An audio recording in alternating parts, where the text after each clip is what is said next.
Welcome to another episode of The Tapestry. I'm Dr. Francois Booker Drew, and this is a podcast designed to listen to the life stories of women and how we use our narratives to weave a beautiful portrait of our experiences. And so, once again, I have an amazing guest that I want to share with you today that I think you're going to really be in for a treat.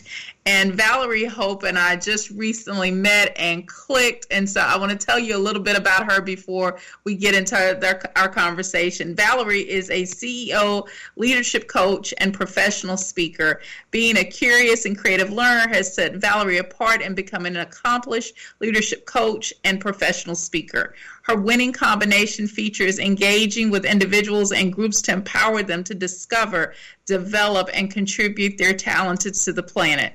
For more than 20 years, she has worked for the International Leadership Program Up With People, the Dallas Regional Chamber of Commerce, and Hyatt Corporation in roles focused on public relations, training, recruitment, and leadership development. In 2018, she cartwheeled into the world of entrepreneurship as the CEO of her own company, Connect to Joy, LLC. Her clients comprise of many organizations such as Headington Companies, Enaxis Digital Consulting, Women's Hospitality Network, the Bank and Trust, Bed Bath & Beyond, and Southwest Airlines. She received her executive coaching certification from the University of California at Berkeley, where she serves as an assistant professor. She holds a BA in Public Relations and Spanish from the University of Alabama. She's a native Spanish speaker from the Republic of Panama. She loves Latin dancing, playing tennis, and claims Dallas as her home. And she says she has the cowboy boots to prove it. And so, Valerie, welcome to the show. I'm so glad you said yes. Yay! Hi, Francois. Thank you. Well, you know, too.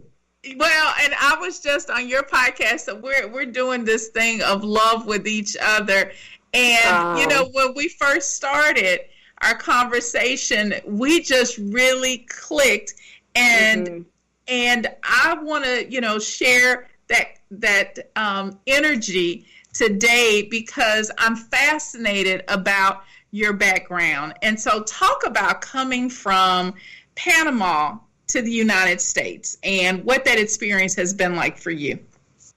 Sure. Well, first of all, it's been decades, but I can tell you that, my family, I recently shared this on an interview that I had this vision of my ancestors. So just to give you a little bit of context, I had great-grandparents that were from Jamaica, from Barbados, Costa Rica, and then during the construction of the Panama Canal, they immigrated to the Republic of Panama. So like, early 1900s, late 1800s, and they worked so hard. There were so many things, they were looking for opportunities to have a better life, make better money, be able to take care of their kids and build their communities. And so my grandparents were born in Panama. And my mom told me how my grandmother would earn cents on the dollar washing laundry for people who lived on the canal zone. That's how she grew up, and that's the kind of work that she did. And then my parents were born and raised in Panama, of course, and in the process, my dad worked as a civilian on the canal zone and had an opportunity, as his mother and his siblings were able to immigrate to the U.S., to also find a better life for himself. So he joined the U.S. Army. So when I was 9 years old, my parents decided that we're going to be immigrating to the U.S. And once my dad joined the military, that was kind of the way it went. And we lived in so many different places, so many different countries and cultures. We were able to experience quite a bit. So my three brothers and I think, one, I didn't know any English when I first moved to the States. I remember to this day, Miss Radford, my third grade teacher, having to take me off to the side and teach me words like rake. Because I didn't know, I knew very, very little English, maybe outside of some TV things. But also, I remember just really getting acclimated to a whole new way of life, a whole new way of living. And we were here from the time I was 9 years old, and we didn't go back to Panama until I was 14. So I had quite a bit of time to kind of get settled into a whole new culture. And at that age, you can really kind of absorb. Kids are like sponges at that age. So those are the things that I just kind of remember and I honor about my background. But you know what's so interesting to me is I think for most people in America especially, they don't identify Blackness and speaking Spanish. And because those aren't images that people really get to see and understand, and their ideal of Blackness is either based in looking at Black folks in the U.S. or Black people in Africa, but they never see, the folks from Belize, and really getting that kind of experience. Talk about, and we had this conversation, and I want to delve into how do you center who you are, and what does Blackness look like from an immigrant experience? Because that's not a conversation that's had very often. No, you're right. It's not had very often. So I will say, Panama, especially in the capital, it's in the capital and in Colón, which is the next largest city on the Atlantic coast. They're very diverse community. So I grew up seeing all types of shades and colors and everything. And I remember when we lived on military bases too, and my dad immigrated to the U.S. We lived on military bases, and people in military bases also generally fairly diverse, right? People from different countries, cultures, or have traveled. So I didn't actually know I was Black until I was 14 years old. And it sounds a little bit silly to say it that way, but I mean, of course I knew I was Black, but I didn't know that it was important, like it mattered. And we've been living in Hawaii for 4 years, and Hawaii, one of the most diverse places on earth too, especially as it relates to this country. And at age 14, we moved to Alabama, where I was going to start my first high school years. Well, my freshman year of high school, we didn't have a military, in the military base, there were no high schools. And so all the military students or the military dependents who were high school age had to go to local high schools. And we were in a small town, and when I remember my first day walking to the cafeteria, and I saw Black students sitting on one side, white students sitting on the other side. And I'd only seen that in the movies up to this point. And there were no signs. It wasn't like Jim Crow was alive and well. This was in the 80s. But something about the social segregation was quite common, and it probably happened for generations. And it was a shock. I actually did not react well. I kind of retreated into myself for those 2 years, my first 2 years of high school, because I didn't feel like I belonged. I didn't fit in. And it was difficult to figure out, being Black in this part of the world means something. And it doesn't always mean something. I don't have the power, at least that's how I felt then. I don't have the power to create what it means to me because of the social influences. So I'm not going to have any social connections with people until I get out of here. And I'll be, I'll just survive until I leave and make that work. But luckily, my junior year, I had some friends. My closest friends, by the way, happened to be Black also, but also military dependent. So we had a whole different view of life. We ended up joining the marching band. And band is where all the quote-unquote misfits go. So it was perfect. I love being in band, and that's where I finally got who I got to be in high school didn't have to be determined by my race. So that's part of that. And how have you been able to navigate that since? Because living in a Dallas where it is very diverse and yet can be quite segregating as well, as we see in different parts of the country. How have you been able to navigate that, especially in light of the current context that we're in and the social unrest and injustice that we're seeing? How have you been able to find your voice in the midst of all that's going on?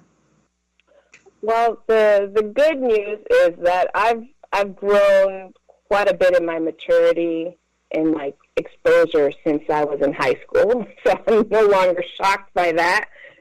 And and I don't have to make it wrong, right? It's not like, oh, that's bad. That's a bad way to live. My parents, in fact, both still live in Alabama. So, that we now understand better the context for why life is the way it is for a lot of people. But for me, what's helped was, like, right out of college, I went to the University of Alabama. There was still some of that present socially, but I found my niche, where I found I came alive, was when I connected with other students from other countries, the international crowd. Somehow that felt like home for me. People who, although in many cases, they're quote unquote fresh off the boat, right? Just coming to study, and they're in their teens or in their 20s coming to study, whereas I'd been in the country since I was 8, 9, so that was a little different. But what I found that it's influenced me, hanging out and spending time with people from different countries and cultures. My best friend is from Mexico. I had close friends from Turkey and from Lebanon, and I mean, that was my world. And then after college, I got a job with Up With People, and I lived out of a suitcase for 5 years, traveling internationally with this organization and living with like 400 different host families. So in many cases, many of those host families had never had a person of color, any color, perhaps, other than pink and tan, in their homes. And so for me, it was one of those opportunities to be a representative, be an ambassador, but also learn. And so that informed so much about when, once I got to Dallas 20 years ago, that it wasn't about, I didn't see social segregation, quote unquote, as a good or bad thing. It was just a matter of how much exposure somebody got. And our family is actually quite typical. We have half of my immediate family is married to someone of a different race. My father remarried a woman from Serbia. My older brother has a wife from Spain. My younger brother has a wife from Vermont. My ex-husband was Argentinian, or is Argentinian. But and it wasn't because of the race, but we also found like-minded people, and I think that's been the trick. That's been the blessing for me, is that God's always placed me in situations and with people with whom conversation, activity transcends some of those mentions of diversity that people generally quote. Right? It's not about race, religion, nationality, etc. We go beyond that into like the values and the soul of the individual. So that's how I made it work.